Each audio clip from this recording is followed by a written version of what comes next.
So, Salmonella is a bacterial illness that resides in the intestines of humans and many animals.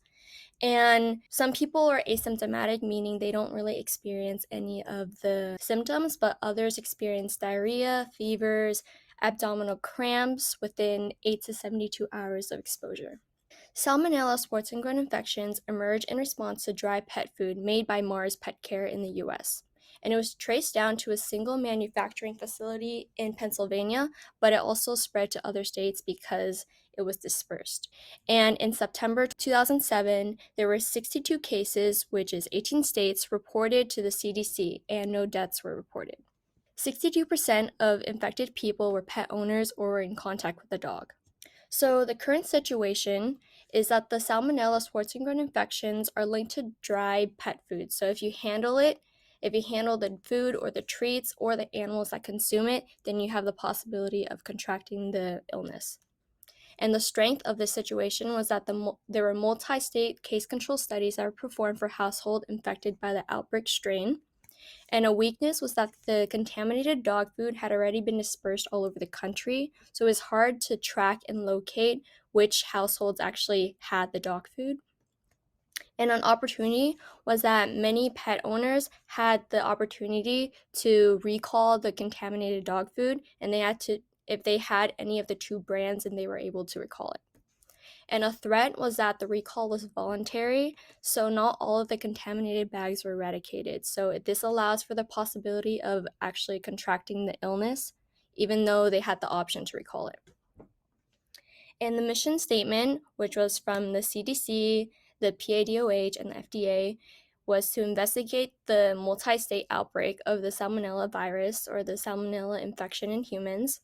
And this includes informing the owners of the situation and also halting the further production from the pet food company responsible. So the core issue was that the transmission of the Salmonella infection occurs from the exposure of contaminated food and also the pets who consume the food or touching the feces of the animals who consume the food. And the infection doesn't affect the animals necessarily, but humans who are in contact with the animals have it. And the infected individuals usually experience diarrhea, fevers, or abdominal cramps. And also in severe cases, they may have to go to a hospital or they may die. And in 2007, there were a total of 70 cases of the Salmonella Schwarzengrund infection, and 48% of them were children aged 22 years or younger. And it's crucial to prioritize the health of those who are susceptible to severe symptoms. So this includes children, the elderly, or those who are more vulnerable to the effects of the illness. So the alternatives, Mars Pet Care announced a voluntary recall of selected contaminated bags. There were investigations by different departments that examined the dog food products for the salmonella. So they brought it to a laboratory and investigated if they had the illness or if they had salmonella in them. And the FDA promoted tips for safe handling of pet foods and treats to reduce the possibility of health risk. And the social ecological model was to promote proper handling of food and other sanitary measures. So this includes washing your hands before and after handling the product. And the first approach is to enforce stricter regulations of the production of dog food. So like sanitizing the equipment, testing the product before selling it, and other approaches. And then the second approach is to take pets who already consume the dog food for a checkup. And if they have the salmonella illness, then they should get a treatment.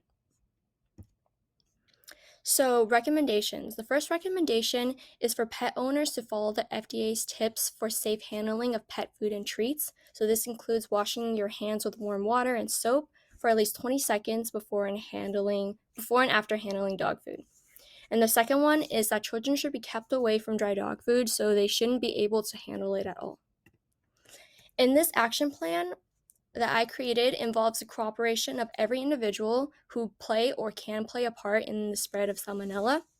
So this includes pet owners, children from these households, pet food companies, and public health departments. So this is a course of 5 years. So the first 2 years, all the contaminated products that have been sold to households should be recalled. And pet owners should be educated about safe handling. So this can come in forms of different media to spread awareness and promote safe practices. And pet owners are also encouraged to take their pets for checkup and treatment. In the next 2 years, companies should be held responsible for any damages that they have caused, and stricter policies must also be held about the oversight of pet food. So this includes having extra sanitation, larger surveillance of dispersal, and more laboratory samples to check for salmonella. And my opinion is that many responsible people were responsible for the spread of this salmonella infection, and the pet care did not receive adequate punishment, and that pet owners should have already practiced safe handling, and that wouldn't have caused their children to have gotten it too.